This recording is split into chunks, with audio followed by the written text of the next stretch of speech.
کون جانتا تھا کہ غریبی میں پل کر جوان ہونے والے بچے کی وجہ سے کمپنی کو اربوں ڈالرز کا نقصان اٹھانا پڑے گا۔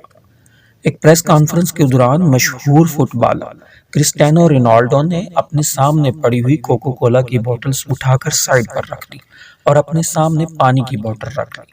اس وجہ سے کوکو کولا کمپنی کو 3 ہی دن میں $4 بلین کا نقصان ہوا۔ اب بات یہاں ختم نہیں ہوتی۔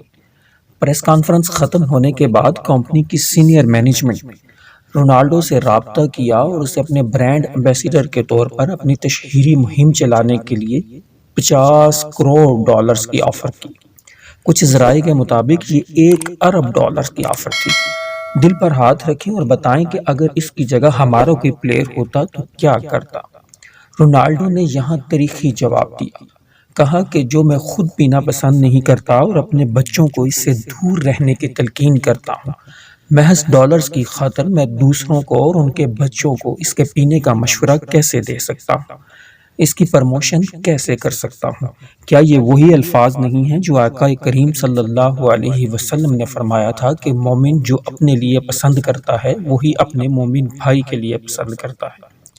ہماری اخلاقیات، ہماری مورل ویلیوز اغیار نے اپنا لی۔ ہم عمل سے خالی ہو چکے ہیں۔ عمل سے بنتی ہے زندگی، جنت بھی جہنم بھی۔ اے خاکی اپنی فطرت میں نہ نوری ہے نہ ناری۔ امید ہے آپ کو ہماری آج کی موٹیویشنل سٹوری پسند آئی ہوگی۔ اپنا بہت سا خیال رکھیے گا۔ اللہ حافظ۔